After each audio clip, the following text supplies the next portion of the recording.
Today's video is going to be about the world's biggest oil rig, the Appomattox, and its challenges with a typhoon. This oil rig is as tall as a 16-floor building and as wide as 2 football fields. It's called the Appomattox. Welcome to Global Cast TV. It is located 130 kilometers away from Louisiana's coast in the Gulf of Mexico. The Appomattox oil platform is the biggest project of Shell. This is the amazing story of a giant oil platform on a voyage to the other side of the world. The oil rig was manufactured at Jeoju, South Korea, and it took nearly 7 years to complete the Appomattox, which was to be transported from Jeoju, South Korea, to the Gulf of Mexico on a voyage of 14,500 kilometers. To transport the Appomattox, it had to be lifted from the platform and placed on a marine vessel. It was a task of 7 days. Engineers hoped that it was ready to set sail. But surprisingly, they received news that a super typhoon had formed in the Pacific Ocean and its direction was towards South Korea. This kind of super typhoon comes once in 20 years. The typhoon was rising at 315 kilometers per hour, and it could hit South Korea's coastal area anytime in the next 7 days.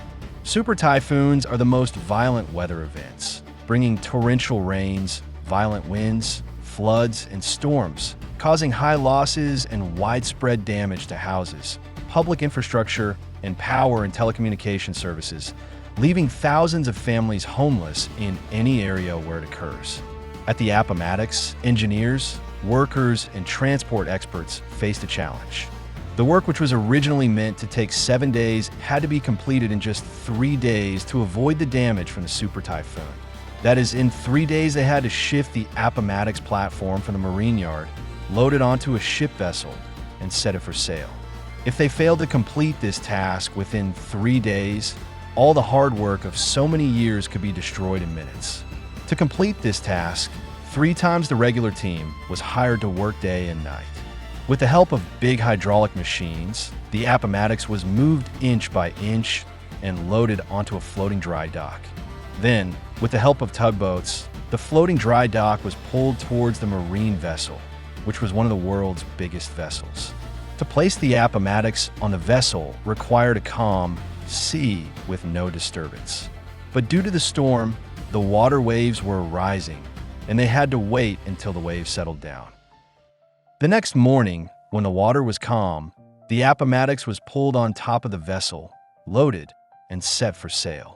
They managed to avoid the storm, but the challenges were not yet over. The Appomattox had to pass through the Cape of Good Hope, which is known for its wild weather conditions, especially during winter. To avoid these conditions, the Appomattox had to be halted at Port Elizabeth on the coast of South Africa and wait for the weather to calm down. After that, the Appomattox started its journey again, but its battle with weather was far from over.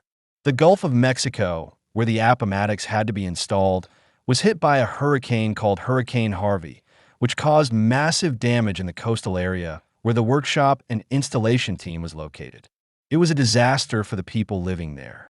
The next morning, the workers and the installation team saw the massive Appomattox being carried on a marine vessel towards their coastal area, and they all felt a sense of hope and happiness.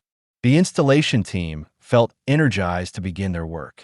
After completion, the Appomattox was towed to the Gulf of Mexico, where it will remain for the next 40 years. If you enjoyed this video and want to see more amazing stories like this, don't forget to like, share, and subscribe to Global Cast TV.